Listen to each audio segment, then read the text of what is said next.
Alright guys, well, I told you I was going to do a 25-hour review, kind of a comparison video of the 65 and the 75 and what my thoughts were. I've got a lot of people asking me about it. A couple things. You see we're sitting in the cab. So let's just talk about the cab first, and then we'll just go around the machine. Inside of the cab, the layout is very similar. The only thing that is different really is there's a blank here. That's usually your auto level bucket switch. Well, the 75, it auto levels automatically. Now, do I like that? Undecided. I'd rather have the switch because I'm just used to rolling my bucket when I need to. And it's just I'm just gonna have to relearn, you know, that it's got auto level. Not a big deal, but it'd be nice. Just put the switch in it just like the 65. I don't know. Floor space. So I've got short little legs, and I mean, it's more comfortable now to put my feet here than it is here, because the seat, the high back seat's really nice. I mean, it's real nice. You know, you can sit back. If you can train yourself to sit back, I'm kind of used to, you know, leaning forward a little bit. I kind of do this so I can see a little more clearly. I find myself like putting my feet, you know, I put my feet up here and I kind of try to push myself back just to stay in the seat. I want to stay back in the seat because it's a really comfortable seat. The high back is much more comfortable than the 65 was. My 65 had a suspension seat, you know, the suspension undercarriage on it, but it was a low back seat, you know, smaller seat, but you did sit lower in the machine and further back. The seat would go all the way back. This seat won't go all the way back. It needs to go back another inch or two. That would probably help a lot, really. Another thing is this handle. I've had 2 or 3 people ask me what this is. That's a washout plug. You pull this, and it pulls a plug out right there. We'll get it out of the machine, and we'll show you. See this little door type of thing? Well, when you pull that handle, it opens it up to where you can wash this out, clean it out, whatever. I just vacuum mine. But anyways, the hydraulic check is not as visible. My 65, it was right here. The 75's, you know, kind of well back in there. You have to look for it, or you know, you have to look back in there pretty good to try to see it. And then, I don't know, I showed you this in another video. See how it has a wrench on it? Some people might not know this. You have a toolbox in here, or a storage box, or whatever you want to do. Pretty good sized. I would almost, oh, that was probably loud. I'd almost put, you know, like some grab chains or something in there, or whatever. I would probably put some kind of liner in it so it wasn't like super loud or anything. But because I don't want chains down there rattling and, you know, driving me crazy and all that. But other than that, I mean, I thought that was kind of a neat little feature. Sorry, I'm tucking in my little rubber seal thing there because that would drive me nuts too. I got OCD bad. Other than that, cab's about the same, except for the cab noise. I've had multiple people ask me, hey, is that thing louder? We can't hardly hear you. Yeah, it's louder. I feel like I have to scream at the camera now, and you still can't hardly hear me. I think what I'm going to do is I'm going to get like some boom mat, dynamat, something. I'm going to put some dynamat under the cab. I'm going to roll the cab up, see if I can get some dynamat or something somewhere. You know, maybe on the inside surface of that area if there's some space. Just something to kind of deaden it a little bit. Too, that might give you a little heat rejection if you get the foil back stuff. And then we'll just work our way around the machine. The front boom section and everything, the entire boom section's beefier. The plate's beefier. Now, I did unload the Osmo flail mower off of the truck. I could see through the plate, through my fork frames in this machine, like flawlessly. Well, the 65 I always kind of had to, you know, I had to duck around and stuff. Maybe I was just at the right height on my pickup, but I don't know. It seemed like I could see through the plate easier on this than the 65. Maybe it's because of seat position and boom position. Maybe it's a little better engineered on this than the 65. Not a big thing, but it was a thing. Other than that, everything's same. You know, it's just everything's a little bigger up here. My machine's a high flow. These are your pressure release. You push on these to relieve your pressure. Have your machine off, push this in, and then disconnect after you push it in. That'll relieve pressure off of your attachment. You know, little things like that's probably a little stouter than the little piece of sheet metal that's welded in the 65. Not a big deal, but it's a thing. Ground clearance, obviously we have more ground clearance than on a 65. If you look underneath there, it's a noticeable difference. It sits way taller than a 65. I've gone over it before. You've got less track on the ground on a 75. You can see through there easier. It seems like this machine cleans out a lot better than a 65 did. Grease points are identical. You wouldn't know that you were greasing a 65 over a 75, except for a little bit of size. Other than that, all your grease points are all in the same position. The hydraulics are louder in this, and I think that's because the 65 has the hybrid. It's got the hybrid hydraulics in it for the track system, and the 75 doesn't. So maybe that's why the hydraulics are a little louder. When I track around in this, it seems like the idler kind of bangs around in this a little louder than the 65. I've got some noise. It's either the boom or the idler or something. It just kind of bang, bang, bang, bang. Nothing's loose. Everything seems fine. Something makes a little more noise. It's not a big deal, but something makes a little more noise. Is the power noticeable? Yes, the power is noticeable. I'll try to put this video up after the tree video. You need to watch pulling the trees off a hillside video or whatever it's going to be. Look for a tree video with the 75. There were some very, very big trees. We were on a super, super steep incline. Getting out of there, I had to come up a hard hill backwards, dragging a big giant tree in my grapple bucket. I don't know if my 65 would have grunted like this. This thing just really ripped and tore and did it. It didn't bog down a whole lot. Now my 65, if you go to start going up a hill, it would bog down, it'd draw it down. This really doesn't. The only time I see that this has power issues is when you are in 2-speed with a full bucket. You can't really turn. It'll bog the machine and kind of stall the hydraulics. Single speed, you can do what you want.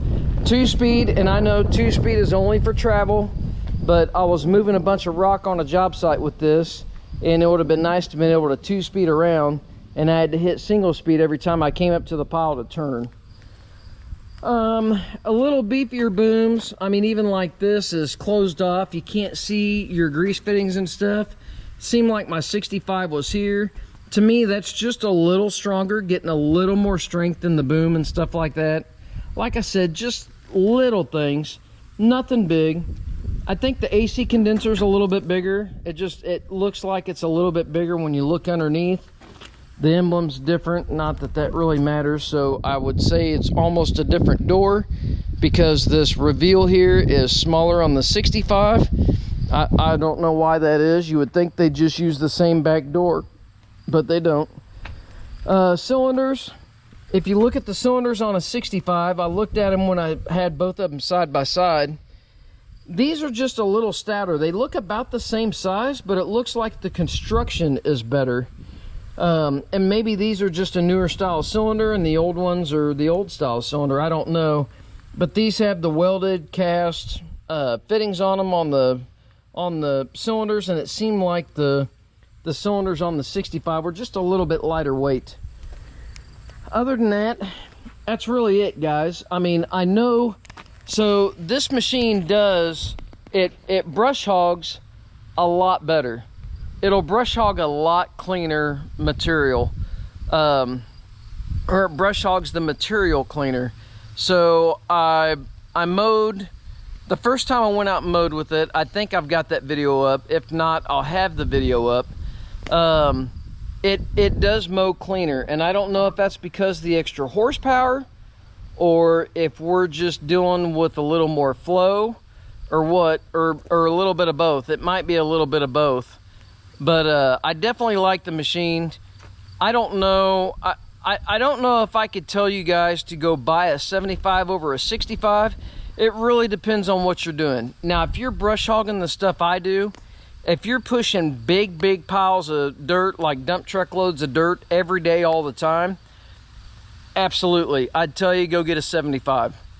If you're doing final grades, mowing every once in a while, just doing maintenance mowing, you're not doing heavy hillside mowing all the time like I am, a 65 would do you just fine. I'd save the extra 8 or 10 grand and go buy you a cutter. And that's really about all I could tell you about it. Do you need high flow? Not really. I mean, it's not going to do anything for your drive system or anything like that. All it is putting more flow to this attachment when you're in high flow.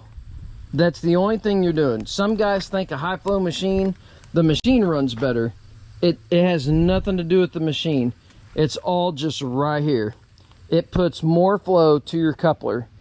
And actually it puts more flow to your coupler in reverse.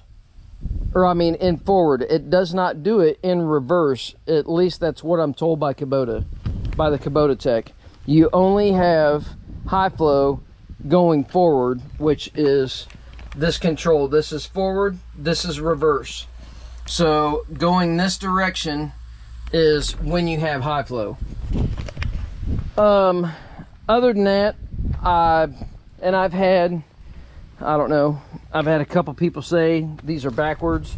Yes, we took one off of one side, put it on the other side.